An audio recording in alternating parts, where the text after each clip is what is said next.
Halo semuanya, selamat pagi, siang, sore, malam, Bapak dan teman-teman semuanya. Baiklah, di sini kami dari kelompok 1 yang beranggotakan saya Aurora Kristi Margareta dan teman saya Melisa Triana Santika dan Yusuf Ridwan Solihin. Baiklah, di dalam video ini kami akan menampilkan video praktek konseling individual dengan pendekatan behavioristik atau tingkah laku. Nah, di dalam video konseling ini yang berperan sebagai konselor itu ada Bang Yusuf dan Melisa sebagai klien. Di sini saya berperan sebagai kameramen dan juga yang akan menjelaskan terkait dengan teknik-teknik yang diaplikasikan oleh kedua rekan saya ini. Baiklah, selamat menyaksikan.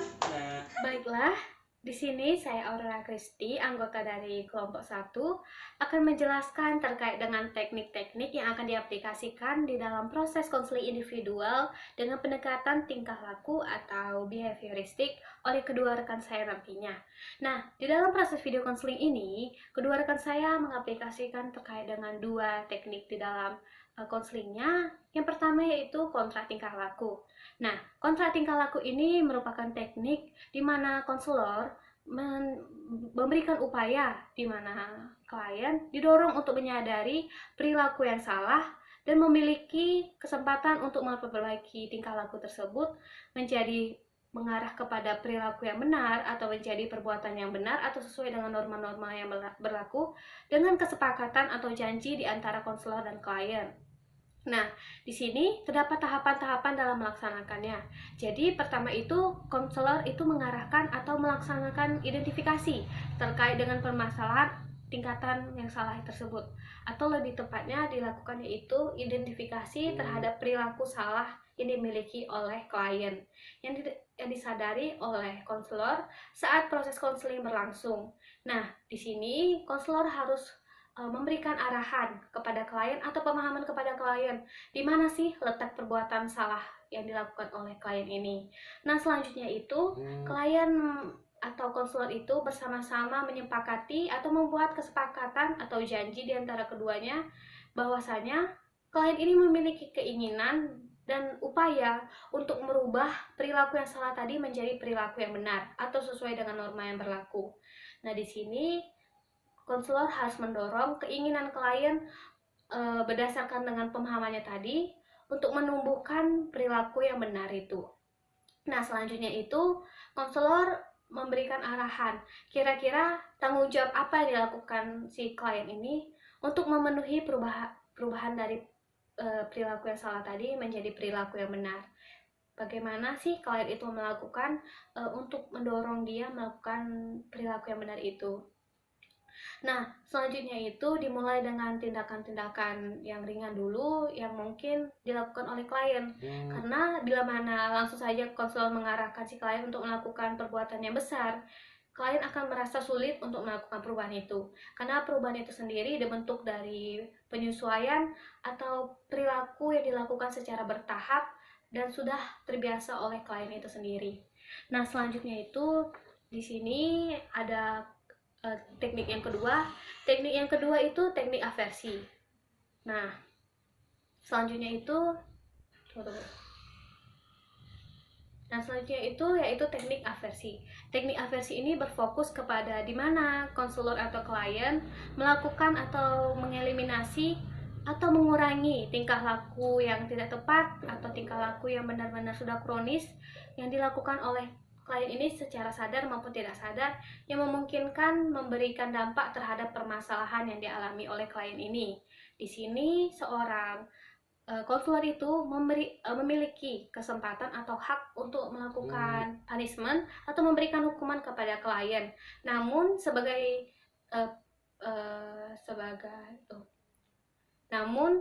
hal yang perlu diperhatikan, konselor memberikan hukuman itu memiliki kesesuaian dengan kondisi pada saat ini. Konselor tidak memiliki hak untuk memberikan hukuman yang terlalu berlebihan atau membuat klien merasa tidak nyaman dan merasa terbebani.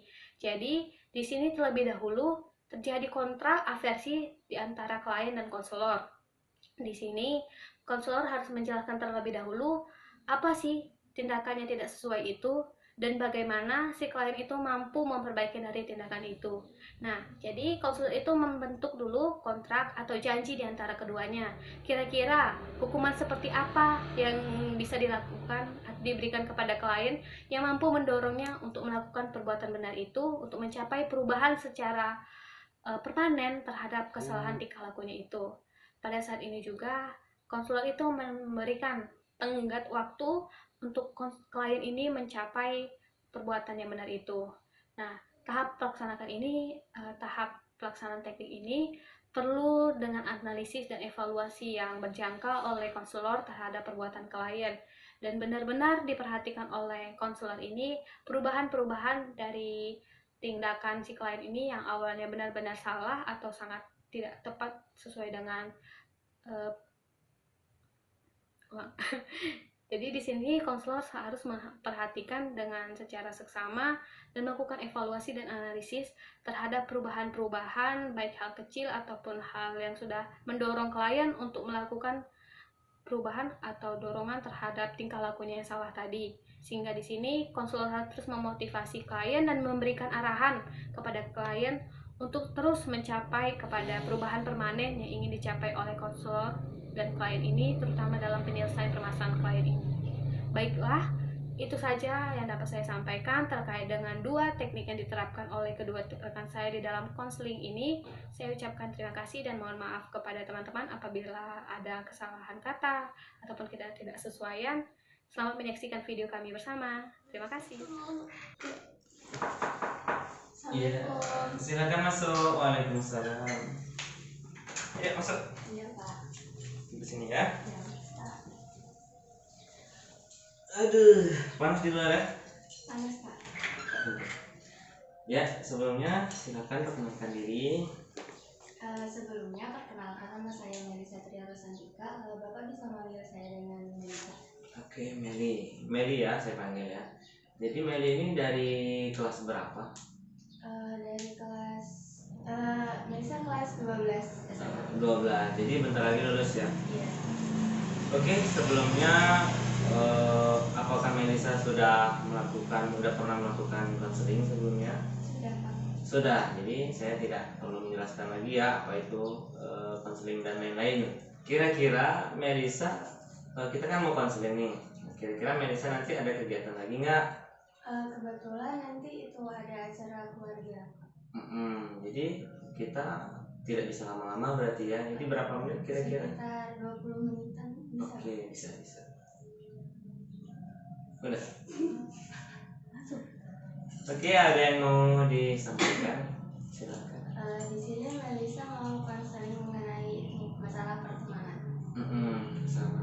Jadi kan di sini kami itu punya sahabatan berempat. Tapi itu semenjak kelas 12 ini kayak persahabatan itu renggang gitu loh, Pak. Kayak mereka tuh udah mulai jauh dari saya, kayak dulunya sering main bareng, terus setiap di kelas tuh selalu kumpul berempat. Sekarang tuh kayak menjauh, jadi mereka lebih sering main bertiga dan saya diasingkan gitu. Di situ saya nggak tahu sih sebenarnya salah sayanya di mana gitu, tapi kayak kan dari pertemanan itu nanti bisa jadi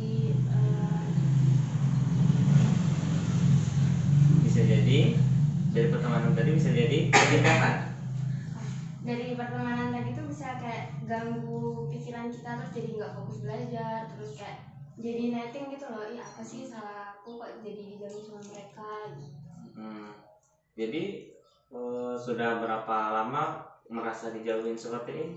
1 bulan belakangan ini sih. 1 bulan. Kira-kira nih, itu siapa saja orangnya? Itu kawan satu kelas? Iya, satu kelas kan kami sahabatan itu dalam satu kelas. Mereka punya kesibukan lain?